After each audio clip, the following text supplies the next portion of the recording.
Howdy, hiya, welcome back, Ratlings. I'm a paranoid rat, your tour guide for the day. Please keep all arms and rat tails inside the vehicle at all times. Not after the incident. Anyways, hello. So, a bit ago, I uploaded a video where I took a lot of my old, boring clothes and reworked them to something a lot more customized, personal, and something I would actually wear a lot, which you guys enjoyed a lot more than I thought you would, along with requests for another video. So, lucky you, I'm here with more. You by no means have to watch the other video first to enjoy this one, but there will be some callbacks to it, so watch at your own discretion, I suppose. As a trans, masc, gender fluid person, clothing can be complicated to say the least, but I've found some things that have worked and helped for me that can help you guys too in this video. This video will be more of a gentle tutorial and advice and less project specific, more like inspiration, I suppose. And so just more of me taking you through my process for a certain article of clothing that can be information used elsewhere. And these projects and tips are budget friendly, easy to do, and fairly at least no sewing machine required, because I don't want to learn how to use one of those and cannot be trusted with machinery. Alrighty then. So when I was going through and finding which clothing pieces I wanted to rework first, I just started with going through all of my t-shirts. This one is really easy and a great place to start before even touching any other project.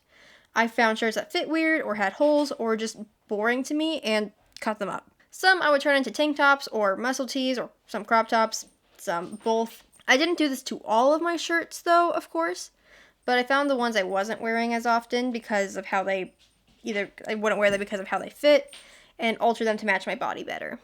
And for all my trans ratlings out there, I found this especially amazing for all of my shirts that were like a women's cut. Even before I knew what I was, I hated how this cut of shirt sat on my body, and it has to be a very special day for me to be able to wear one and not feel super dysphoric. So I just hacked off the bottom half of the shirt. So instead of it coming in to like hug my waist and hips and like bunch up weird at the bottom, it would just like fall straight from my chest. It was magical. I don't even like cut them all to be like cropped, but it's just a lot shorter. So I painted on, but I wasn't really happy with it because it had like a 9 3/4 logo on the sleeve. So I hacked off the sleeves. And I love the shirt again because I'm not promoting JK Rowling, and it still gives me it gives me very masculine shoulders, and I love that. And I feel really good wearing it. And I recommend doing this as a first step because then you'll have a bunch of fabric you can then use for other projects and going forward from here. And so now that we have a bunch of fabric, one of my favorite ways to rework clothing is by making patches. It's handmade, it looks cool, very punk, and can cover up stuff you don't like or holes. I made a lot of these, and I use them on a number of projects you'll see in here, one being this pair of patch shorts. These are probably one of my favorite projects I did. This is just a pair of plain black cargo shorts. I already have a pair similar to these, so these are just kind of like the extra pair, but I wanted to make them a lot more interesting. So I just scrounged around my fabric stash and made a bunch of patches, slapped them on there. When making patches, the sturdier the fabric, the better. I had this like old pair of shorts that didn't fit me anymore, or just like coarser t-shirt fabric. I did use some straight cotton for some of the patches, but mostly just because of the color. It's a lot harder to work with, but sometimes worth it. To make patches like this is really easy. I just use fabric paint, which you can find at a craft store off of Amazon for pretty cheap. And for this round of clothing reworking, I acquired some fabric Mod Podge for the first time. It works like a glue, and holy shit, this stuff saved me so much time. And the washing process is pretty similar as the paint. If you're interested in trying it, just Google it. I'm not going to try to explain it. Again, it's not too expensive. You don't need this to do any of these projects in here, but I really liked it because I didn't have to sew anything. It was faster and probably was a lot sturdier if like going through like the wash and stuff regularly. Although the package does say that once it washes, it becomes clear, which it was not true for me. Maybe I did something wrong, but I don't think I did. I found that on like a lighter denim that it was true, at least you couldn't see it, but on like darker fabrics like this, you could clearly see there was glue there. So just be wary of that. I just glued on all these patches and then cannibalized the belt loops from the pair of Sacrifice shorts because I was just always disappointed that these shorts only had drawstring and no belt loops. So I just sewed those on with some embroidery floss and then used the glue to brush it over the stitches so they're just a lot more sturdy, which I did do basically anytime I sewed something. I will just put some glue on there. It makes me feel a lot more comfortable about washing it. And while on my patch rampage, I also put one on this hoodie. Just an old hoodie I got at Goodwill that I really liked how it fit me.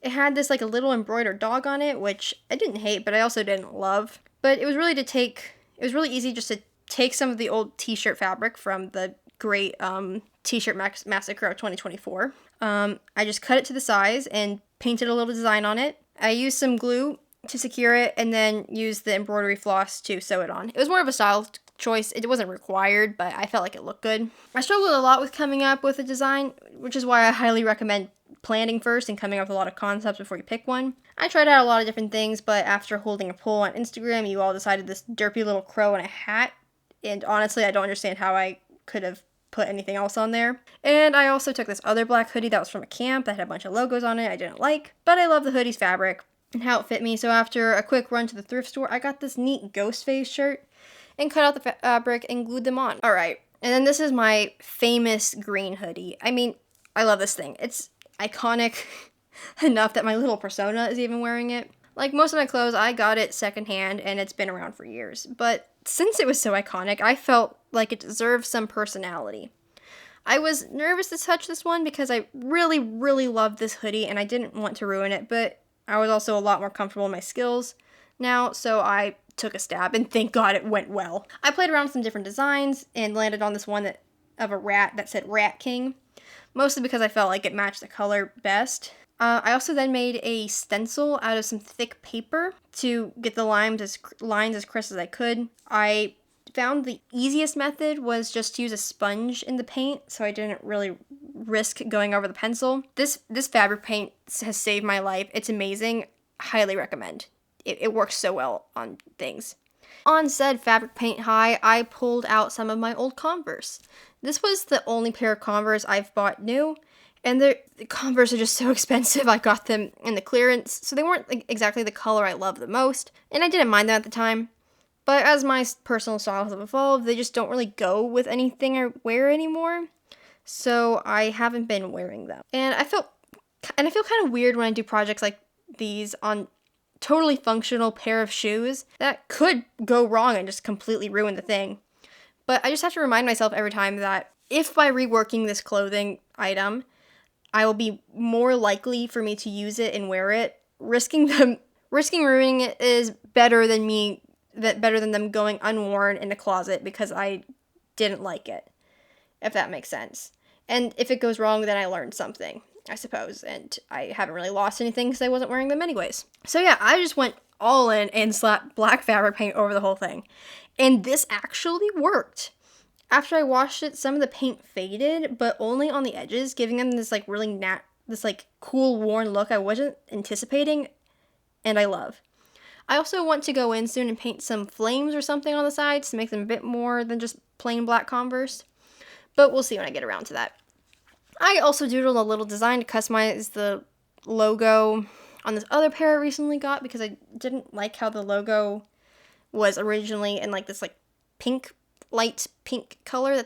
I don't wear that color very much and I didn't like it, so it got a ghosty instead. Alright, this one I was scared I had messed up.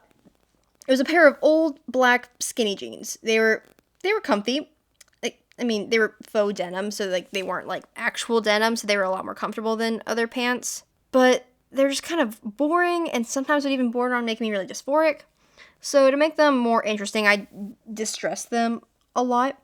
I found using a box cutter really worked and hacked at where I wanted the holes to be. I did not do this great. It's also not real denim, which did complicate things a little bit, but still, I was left unsatisfied. So out came the fabric blue and the t-shirt scraps. I cut out strips of the black fabric and used it to add more texture to the pants. I covered some of the holes I didn't end up liking at the end and just in other places just for visual interest because it just created that texture. Even though it's all black, it's different. And I like it. It's cool and different, and I was scared I'd ruin these, but I actually kind of like them, and I think they'll be pretty fun come winter. And since they're also plain, I feel like they'd look really good with some simple jewelry, like just some hip chains or something. I make my own hip chains. Again, they're cheap. All you really need are safety pins and soda tabs, chain, or beads, and some fishing line if you go the bead route. Soda tabs are basically free. You get them from many different places. And they're fun where you can just interlock them together, like put a few on each little chain ring, I suppose, and then make it as long as you want. Put a safety pin on each end, and you got a hip chain. You can use like actual chain, which you can just get at like your local hardware store. Cut them, safety pins, and then I also have one that's some beads I got for another project that I again attached to safety pins, and they're fun to layer and just couple with clothes to be a bit more interesting. And I made them myself, and so they're cheap, and you don't have to buy fancy things. And I guess it's more true to like, punk culture and things. So, and I guess on that last note of like handmade jewelry, I really found that it can make an outfit really interesting really fast. Again, chains and beads work well. I know some people who use soda tabs and cord to make chokers, which I want to try at some point. I also want to attempt to make like a macrame crystal necklace thing soon. But I really like making necklaces out of polymer clay, sculpting like little teeth and stuff, slapping a little jewelry chain on there, and you got yourself a necklace. I've also made some stuff like all eyeball earrings in the past too. It's a fun, pretty cheap way to make your own weird jewelry. And I also really like polymer clay because it doesn't air dry, so I don't really need to worry about that, and it only dries whenever I put it in the oven. Sculpt, paint, Mod Podge, put on a chain, and you got yourself a cool weird necklace. And here's just some other things I've done outside of my videos. Some fabric paint, and a little bit of time and patience can go a really long way to making your clothes more interesting, personal, and last longer, and just be more sustainable, I suppose. And I guess it's a point for supporting thrift and resale stores because they're cheaper and more affordable, and you feel a lot less shitty about cutting them up and putting paint on them. Anyways, yeah, I hope you enjoyed this. I wanted to include some footage of actually making these things, like I knew you guys have asked for, but I don't really like being on camera, and that takes energy to like set up lighting and stuff. So, whatever, get over it, live with it. All these things are fairly cheap, and it's really easy to find information online about how to do some of it right, so you don't ruin your clothes. Hope some of you guys learned something, or just enjoyed listening to me ramble about clothes, I suppose. Thanks for sticking to the end. Any interaction with my videos goes a long way. If you like my videos, you can become one of the ratlings and serve below me in my army of chaos gremlins. You are now free to leave. Thank you for watching, and until next time, ciao.